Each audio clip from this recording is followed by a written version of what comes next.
সুপ্রিয় শিক্ষার্থীরা, কেমন আছো তোমরা সবাই? আশা করি ভালো। আমি আজকে তোমাদের দশম শ্রেণীর গণিত বিষয়ের সসীম ধারা নিয়ে আলোচনা করব। আশা করি তোমরা আমার সাথে ভালোভাবে এই জিনিসটা বুঝবে। আমার এই ক্লাসের সাথে তোমরা নিজ নিজ পাঠ্য বই এবং খাতা কলম নিয়ে অংশগ্রহণ করবে। আমি পরপর যে জিনিসগুলো দেখাবো, পর্যায়ক্রমে জিনিসগুলো ভালো করে বোঝার চেষ্টা করবে। আশা করি তোমাদের এটা কাজে লাগবে। প্রথমেই বলবো যে সসীম ধারা সম্পর্কে আলোচনা করতে গেলে ধারা কি? ধারা হলো যে পদগুলোকে একটা নির্দিষ্ট সিকোয়েন্সের উপর অনুক্রমের উপর সাজানো হলে ধারার সৃষ্টি হয়। সেই ধারা দুই ধরনের ধারা, সসীম ধারা আর হলো অনন্ত ধারা। তোমাদের এই দশম শ্রেণীর সাধারণ গণিত, যেটা গণিত বিষয়ের মধ্যে সসীম ধারা নিয়ে আলোচনা আছে। তো 13.1 অর্থাৎ দুইটা অধ্যায় এখানে 13.1 এবং 13.2 দুইটা অনুশীলনী এখানে আছে। আমরা প্রথমেই দেখব 13.1 অর্থাৎ যে সসীম ধারা নিয়ে আলোচনা, সেটা আমরা একটু আলোচনা করব। প্রথমেই দেখব যে ধারা, যে পদগুলোকে পরপর অর্থাৎ একটি নির্দিষ্ট সিকোয়েন্স বা ক্রমের উপর যে সাজানো হয় সেটা ধারার সৃষ্টি হয়। সেই ধারা এখানে দুই ধরনের ধারা, একটা হলো সমান্তর ধারা, একটা হলো গুণোত্তর ধারা। আমরা এখানে পাশে একটু বলে দিই। এক, সমান্তর ধারা।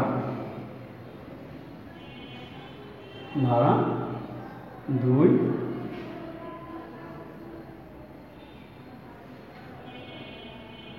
গুণোত্তর ধারা। তা আমরা প্রথমেই আলোচনা করব সমান্তর ধারা নিয়ে। আমাদের যে প্রথম চ্যাপ্টারটা আছে সেটার মধ্যে সমান্তর ধারা নিয়ে আলোচনা আছে।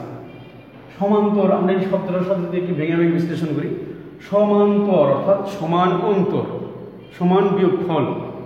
অর্থাৎ যে ধারার মধ্যে যে কোনো পদ থেকে তার পূর্ববর্তী পদের বিয়োগফল যদি সমান হয় তাহলে সেটা হলো সমান্তর ধারা। যে কোনো পদ থেকে তার পূর্ববর্তী পদ যদি বিয়োগ করি, অর্থাৎ প্রতি ক্ষেত্রে এই বিয়োগফলটা সমান হতে হবে, তাহলে সেটাই হলো সমান্তর ধারা। একটু ভালো করে বোঝার চেষ্টা করো। দেখো আমাদের এখানে বোর্ডে আমি লিখেছি 2 + 4 + 6 + 8 + একটা ধারার সৃষ্টি হয়েছে।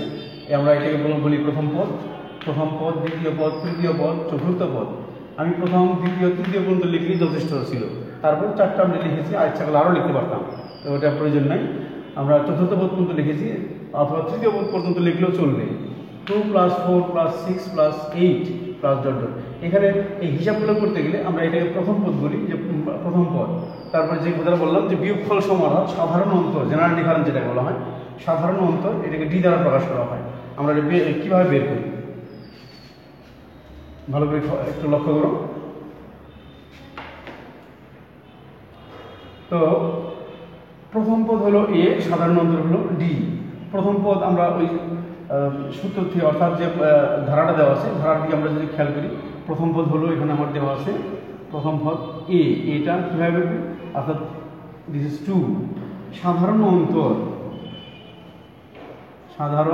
অন্তর জেনারেল ডিফারেন্স, সেটাকে ডি বলা হয়। দ্বিতীয় পদ বিয়োগ প্রথম পদ, না হয় তৃতীয় পদ বিয়োগ দ্বিতীয় পদ, না হয় চতুর্থ পদ বিয়োগ তৃতীয় পদ। এভাবে যে কোনো একটা বের করলেই চলে। অর্থাৎ খেয়াল রাখতে হবে যে প্রতি পদের বিয়োগফলটা সমান কিনা। যদি সমান হয় তাহলে সেটাই হলো সমান্তর ধারা। আমরা সাধারণ অন্তরটা বের করবো যে 4 - 2, দিস ইজ 2। তা আমরা কয়টা মান জানলাম? প্রথম পদের মান জানলাম, সাধারণ অন্তর ডি। অর্থাৎ এইখানে কিছু অঙ্ক করতে হবে আমাদের এই চ্যাপ্টারের মধ্যে। অঙ্কগুলো করতে গেলে আমাদের যে জিনিসগুলো লাগবে, এক, প্রথম পদ সাধারণত, প্রথম পদ এ, সাধারণত ডি। আর কিছু সূত্র লাগবে, সেই সূত্রগুলো একটু দেখব। এনতম পদ যদি বের করতে পারি, সেই ক্ষেত্রে এনতম পদের একটা সূত্র আছে, a + n - 1 × d। এর মধ্যে এনটা কি বোঝানো হয়? এনটা হলো মূলত পদসংখ্যা। এনটা হলো পদসংখ্যা। তো এনতম পদের সূত্র হলো a + n - 1 × d, অর্থাৎ প্রথম পদ যোগ পদসংখ্যা বিয়োগ 1, তার সাথে গুণ হলো সাধারণ অন্তর। এনতম পদের সূত্র এইটা লাগবে, এই সূত্রটা লাগবে। আবার প্রথম n সংখ্যক পদের সমষ্টি, এটাও লাগবে। প্রথম n সংখ্যক পদের সমষ্টি, প্রথম n সংখ্যক পদের সমষ্টি, এটা আমরা লিখতে পারি this is n/2, 2a + n - 1 × d। আমরা এখানে দুইটা সূত্র দেখলাম, একটা হলো n-তম পদের সূত্র দেখলাম, আবার প্রথম n সংখ্যক পদের সমষ্টি দেখলাম, n/2, 2a গুণ অবস্থায় 2a + n - 1 × d। তাহলে এই চ্যাপ্টার যে অঙ্কগুলো সমস্যাগুলো আছে সেই সমস্যাগুলো করতে গেলে আমার এই সূত্রগুলো লাগবে। এনতম পদ অবশ্যই জানতে হবে, জানা থাকতে হবে। এন পদের সমষ্টি কি তাও জানা থাকতে হবে। এই সূত্রগুলো ব্যবহার করে আমরা পরবর্তী সমস্যাগুলো আমরা দেখব। তাহলে আমরা এখন একটি সমস্যা দেখব আমাদের প্রশ্নমালার মধ্যে, 6 নম্বরে, যে 8 + 11 + 14 + 17 + ধারাটির কোন পদ, এটা একটা ধারা, ধারার কোন পদ 392, অর্থাৎ যে ধারাটা দেওয়া আছে আমরা আগেই চেক করে নেব সেটা কোন রকমের ধারা। আগে বলে নিছি যে সমান্তর ধারা, এখন গুণোত্তর ধারা। সমান্তর ধারা তাকেই বলবো যদি প্রতি পদের বিয়োগফল, অর্থাৎ প্রতি ক্ষেত্রে বিয়োগফল যদি সমান হয় সেটা হলো সমান্তর ধারা। একটু তাকাবো যে ধারাটা দেওয়া আছে 11 - 8 আমরা যদি বিয়োগ করি সেক্ষেত্রে ডিফারেন্স হলো 3, আবার 14 - 11 ইকুয়াল 3, আবার 17 - 14 অর্থাৎ এই ক্ষেত্রেও ডিফারেন্সটা হলো 3। কাজে এটা একটা সমান্তর ধারা। আমি এই কাজটা করতে গেলে ধারার কোন পদ, কোন পদ বলতে আমরা সেই পদটা আমরা জানি না, কোন পদ 392, দেখি আমরা কীভাবে এই কাজটা করতে পারি। প্রথমেই আমরা দেখব যে এটি একটি কীরকম ধারা, আগেই যাচাই করে নিলাম যে এটি একটি সমান্তর ধারা, যে এটি একটি সমান্তর ধারা যার প্রথম পদ দেখলাম এ সমান কত আছে এখানে, প্রথম পদ হলো এর মান হলো 8, দেখে লেখা, প্রথম পদ হলো 8 এবং সাধারণ অন্তর জেনারেল ডিফারেন্স অর্থাৎ ডি, ডিফারেন্সটা হলো ডি, 11 - 8 দিস ইজ 3। আমরা এইটুকু তথ্য জানলাম এই ধারার থেকে যে প্রথম পদ এর মান 8, সাধারণ অন্তর ডির মান 3, আর কিছু এখানে আপাতত জানি না। পরের প্রশ্নটা একটু তাকাবো, ধারার কোন পদ 392, কোন পদ আমরা জানি না। এখানে ধরে নিই যে ধরি ধারাটির এনতম পদ হলো 392, আমরা ধরে নিলাম, জানি না এর মান কত। এনতম পদ হলো 392। সো এনতম পদ সমান আমরা জানি এ প্লাস, কিছুক্ষণ আগে লিখেছিলাম, এনতম পদ সমান a + n - 1 × d। তো এবার লিখব তাহলে, সুতরাং a + n - 1 × d সমান কত আমরা ধরে নিয়েছিলাম 392। আমরা এই মানগুলো হিসাবগুলো করবো, তো ধীরে সুস্থে হিসাবগুলো করবো যাতে কোনো ভুল না হয়। প্রথমে আমরা বসাবো এর মান, অর্থাৎ প্রথম পদ কত, 8 প্লাস কোন পদ এনতম পদ ধরছিলাম আমরা, এর মান জানি না কত, এর মান কাঙ্ক্ষিত মান হচ্ছে আমাদের এর মানটাই বের করবো, n - 1 d অর্থাৎ ডিফারেন্সটা কত বেরিয়েছে এখানে 3 ইকুয়াল 392। 8 প্লাস এখানে গুণ করলে যা হয়,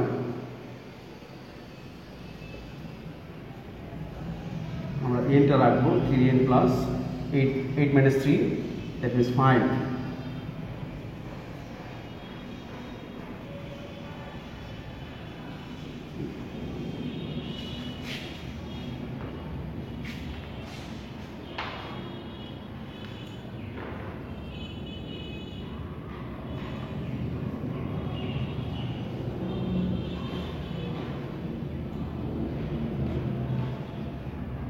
মাইনাস করলে কত হয়,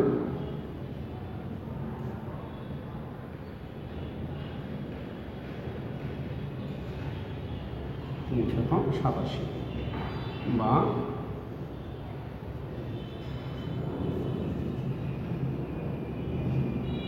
সো n =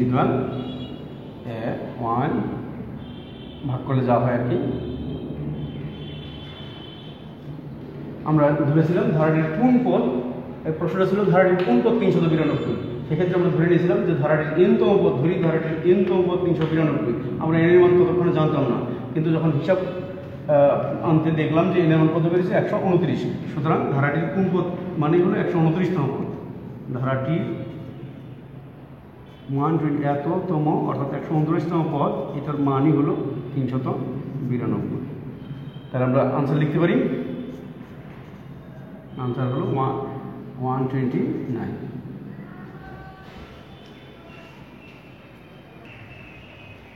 তাহলে এবার আমরা আরও একটি সমস্যা দেখব।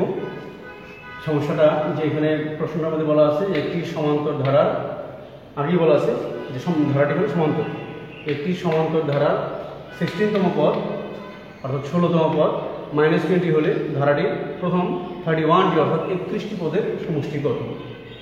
প্রশ্নটা আগে যে কোনো কাজটা করতে গেলে প্রশ্নটা আগে ভালো করে মনোযোগ সহকারে পড়বে যে প্রশ্নটার মধ্যে কি দেওয়া আছে আর কি বের করতে বলা হয়েছে অর্থাৎ কি চাওয়া হয়েছে। আমরা আগে একটু ভালো করে বুঝে নিই যে এটি একটি সমান্তর ধারা। প্রশ্নের মধ্যে বলা আছে সমান্তর ধারার কথা বলা, 16তম পদ অর্থাৎ n-তম পদের সূত্র এখানে বসবে। 16তম পদ অনেকটা n-তম পদের মতো মনেই হয়, তার মান হলো -20 হলে ধারাটির প্রথম 31টি পদের সমষ্টি নির্ণয় করো অর্থাৎ সমষ্টি কত। এগুলো 31টি অর্থাৎ 31টি পদের সমষ্টি, সমষ্টি কত, সমষ্টি এখানে সর্বশেষ যে সূত্রটা ব্যবহার হবে সেটা সমষ্টি সূত্র আমরা দেখব। যেহেতু ধারা এখানে নির্দিষ্ট কোনো ধারা দেওয়া নেই, কাজে আমরা ধরে নিই,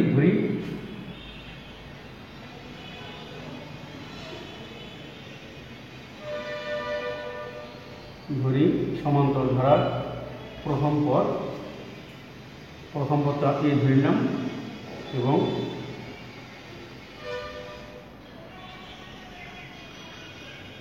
সাধারণত ডি। এখানে আমরা দেখব যে 16তম পদ -20 অর্থাৎ 16তম পদ -20 হলে 16তম পদ -20 অর্থাৎ n-তম পদের সূত্র। সুতরাং আমরা n-তম পদের সেই সূত্রটা লিখে নিই, n-তম পদ a plus n-1 into D. সুতরাং প্রশ্নের মধ্যে বলা আছে 16তম পদ 16তম পদ, n এর পরিবর্তে এখানে বসবে 16তম পদ অর্থাৎ a plus 16-1 equal into D. তার মানে হলো this is a plus 15d। 16তম পদ আমরা কত বের করলাম a প্লাস 15d অর্থাৎ এখানে অজানা হলো a এর মান এবং d এর মান আমরা জানি না, এখনো জানি না।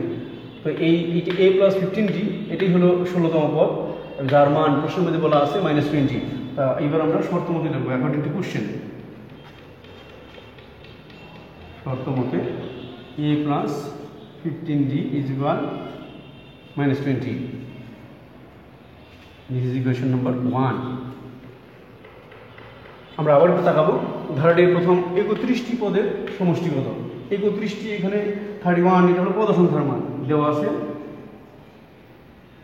পদ সংখ্যা n সমান দিস ইজ 31। 31টি পদের সমষ্টি কত। আমরা এবার তাহলে কিসের সূত্র ব্যবহার করব, সমষ্টি সূত্র ব্যবহার করব। সুতরাং নির্ণয় সমষ্টি, সরাসরি সমষ্টি লিখতে হবে, নির্ণয় সমষ্টি n/2 সেই সূত্রটা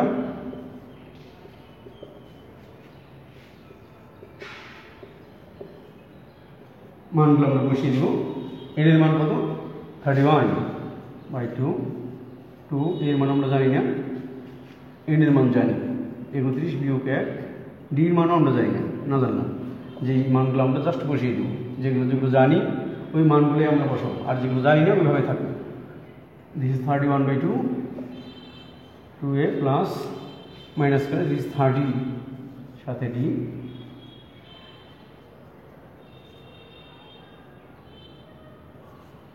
এখানে 2 কমন যায়, a plus this is 15d, 2 দিয়ে কাটা 31 সাথে হলো a প্লাস 15d সমান, একটু তাকাই দেখি আমরা ভালো করে যে 31-এর সাথে a প্লাস 15d অর্থাৎ এই যে একটা এখানে যে গুণ্য অবস্থায় রয়ে গেছে a প্লাস 15d, আমরা একটু উপরের দিকে যদি তাকাই a প্লাস 15d যেটা 16তম পদ আমরা বের করেছিলাম, সেই 16তম পদের মান প্রশ্নের মধ্যে আসলে -20।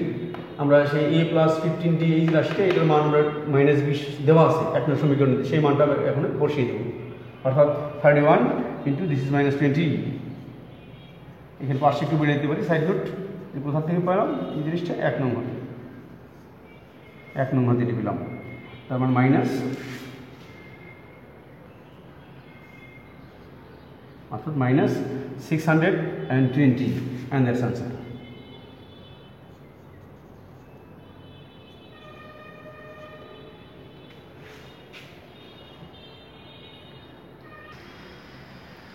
তাহলে সুপ্রিয় শিক্ষার্থীরা, এতক্ষণ আমি যে কাজগুলো তোমাদের এখানে দেখালাম সেগুলো বাসায় একটু ভালো করে দেখবে। আর এখানে যে জিনিসটা আলোচনা করলাম যে সমান্তর ধারা, এটা আমি আবার একটু রিভিউ করি যে সমান্তর ধারা অর্থাৎ প্রতি পদের বিয়োগফল এটাই চেক করতে হবে। প্রতি পদের বিয়োগফল যদি সমান থাকে যে সমান্তর ধারা, সেই সমান্তর ধারার মধ্যে কাজ করতে গেলে আমাদের এখানে কয়টা জিনিস কাজ করলাম। এক হলো প্রথম পদ সাধারণ অন্তর এবং এনতম পদ এবং এন পদের সমষ্টি, যে সূত্রগুলো বললাম সেই সূত্রের আলোকে আমি আমাদের এখন কাজ দেবো। সেই কাজটা বাস্তবে ভালো করে নিয়ে আসবো। 9 + 7 + 5 ডট ডট ধারাটি প্রথম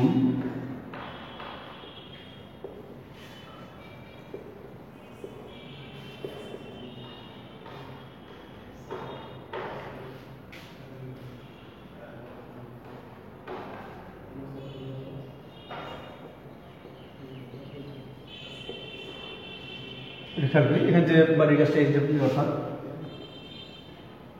9 + 7 + 5 ডট ডট ধারাটির প্রথম এন সংখ্যক পদের সমষ্টি, তার মান দেওয়া আছে -144 হলে এন এর মান কত। এই কাজটা তোমরা নিজ নিজ অর্থাৎ খাতার মধ্যে ভালো করে যখন শ্রেণী কার্যক্রম আমাদের চলবে নিজ নিজ শ্রেণী শিক্ষক অথবা বিষয় শিক্ষকের কাছে জমা দেবে। আশা করি ভালো করে তোমরা ক্লাসটা বুঝতে পেরেছো। সবাই ভালো থাকবে, সবাই সুস্থ থাকবে এই কামনায়। আল্লাহ হাফেজ।